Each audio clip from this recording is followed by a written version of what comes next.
സംസ്ഥാനത്ത് 2024 ഏറ്റവും അധികം വാഹനങ്ങൾ രജിസ്റ്റർ ചെയ്ത ജില്ല എന്ന നേട്ടം എറണാകുളത്തെ മറികടന്ന് തിരുവനന്തപുരം സ്വന്തമാക്കി. മോട്ടോർ വെഹിക്കിൾ ഡിപ്പാർട്ട്മെന്റ് പുറത്തുവിട്ട കണക്കനുസരിച്ച് തലസ്ഥാന ജില്ലയിലെ 8 ആർടിഒകളിലായി 97,501 വാഹനങ്ങൾ രജിസ്റ്റർ ചെയ്തപ്പോൾ 9 ആർടിഒകളിൽ നിന്നായി എറണാകുളത്ത് രജിസ്റ്റർ ചെയ്തത് 97,052 വാഹനങ്ങൾ.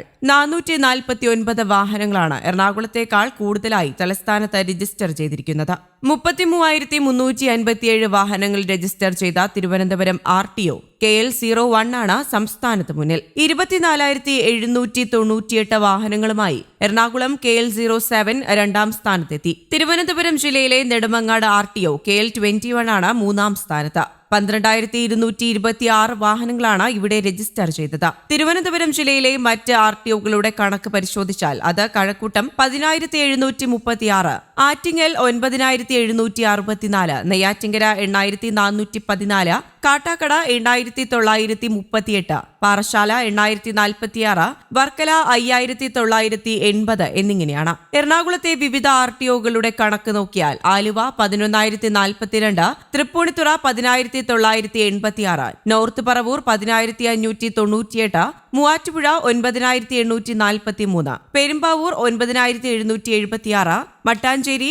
9,098, അങ്കമാലി 6,117, കോതമംഗലം 4,824 എന്നിങ്ങനെയൊക്കെയാണ്. അതേസമയം തലസ്ഥാന നഗരത്തിൽ വാഹനങ്ങളുടെ എണ്ണം ദിനംപ്രതി വർദ്ധിക്കുന്നത് ഗതാഗത കുരുക്ക് ഗണ്യമായി കൂടുന്നതിന് കാരണമാകുന്നുണ്ട്. പീക്ക് സമയത്ത് മണിക്കൂറുകളോളം വാഹനങ്ങളുടെ നീണ്ട നിരയാണ് പ്രധാന ജംഗ്ഷനുകളിലും ഇട റോഡുകളിലും പോലും അനുഭവപ്പെടുന്നത്. തലസ്ഥാന നഗരത്തിൽ പൊതുഗതാഗത സംവിധാനങ്ങൾ ഉപയോഗിക്കാൻ ആളുകളെ കൂടുതലായി പ്രേരിപ്പിക്കേണ്ടതിന്റെ പ്രാധാന്യം നാൾക്കുനാൾ വർദ്ധിച്ചുവരുന്നുവെന്നാണ് ഗതാഗത കമ്മീഷണർ CH നാഗരാജു അഭിപ്രായപ്പെട്ടത്. തിരുവനന്തപുരം മെട്രോ റെയിൽ പദ്ധതിയുടെ ആവശ്യകതയും വർദ്ധിക്കുന്നുവെന്നാണ് ഏറ്റവും പുതിയ കണക്കുകളിൽ നിന്ന് വ്യക്തമാകുന്നത്. അതേസമയം തിരുവനന്തപുരം മെട്രോ റെയിൽ പദ്ധതിക്ക് അനുമതി തേടി മുഖ്യമന്ത്രി പിണറായി വിജയൻ കഴിഞ്ഞ മാസം കേന്ദ്ര സർക്കാരിന് കത്തയച്ചിരുന്നു. അതുപോലെ തന്നെ ഭാരത് സീരീസ് പ്രകാരം കേരളത്തിൽ വാഹനം രജിസ്റ്റർ ചെയ്യാവുന്നതാണ്. ഹൈക്കോടതിയാണ് രജിസ്ട്രേഷന് അനുമതി നൽകിയത്. കേന്ദ്രം നടപ്പാക്കിയ BH രജിസ്ട്രേഷനുള്ള വാഹനങ്ങൾ മറ്റ് സംസ്ഥാനത്തേക്ക് പോകുമ്പോൾ വീണ്ടും രജിസ്ട്രേഷൻ ആവശ്യമായി വരില്ല.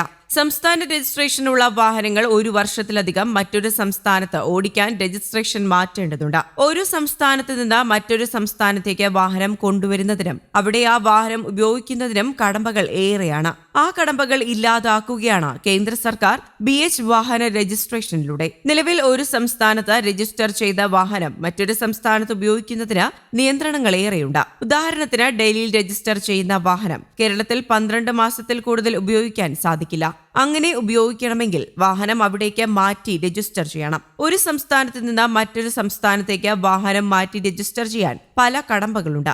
ഏത് സംസ്ഥാനത്താണ് വാഹനം രജിസ്റ്റർ ചെയ്തത് അവിടെ നിന്നുള്ള NOC സർട്ടിഫിക്കറ്റ് വേണം. മാറുന്ന സംസ്ഥാനത്തേക്ക് രജിസ്ട്രേഷൻ അപേക്ഷിക്കുമ്പോൾ അവശേഷിക്കുന്ന കാലാവധിയുടെ നികുതി അവിടെ അടയ്ക്കണം. ആദ്യം രജിസ്റ്റർ ചെയ്ത സംസ്ഥാനത്ത് നിന്ന് അടച്ച നികുതിയിൽ അവശേഷിക്കുന്ന കാലം കണക്കാക്കി തുക റീഫണ്ട് ലഭിക്കും. അതിനായി ആ സംസ്ഥാനത്ത് അപേക്ഷ നൽകണം. രജിസ്ട്രേഷൻ നമ്പരും വ്യത്യസ്തമാണ്. വാഹനം വാങ്ങിയ വർഷത്തിന്റെ അവസാന 2 അക്കങ്ങൾ BH അക്ഷരങ്ങൾ, 4 അക്കങ്ങൾ അക്ഷരമാലയിലെ 2 അക്ഷരങ്ങൾ എന്നിങ്ങനെയാകും രജിസ്ട്രേഷൻ നമ്പർ. നിലവിൽ BHന് പകരം വാഹനം രജിസ്റ്റർ ചെയ്യുന്ന സംസ്ഥാനത്തിന്റെ ചുരുക്കപ്പേരാണ് രജിസ്ട്രേഷനിൽ നൽകാറുള്ളത്. News desk, Kerala Kaumudi.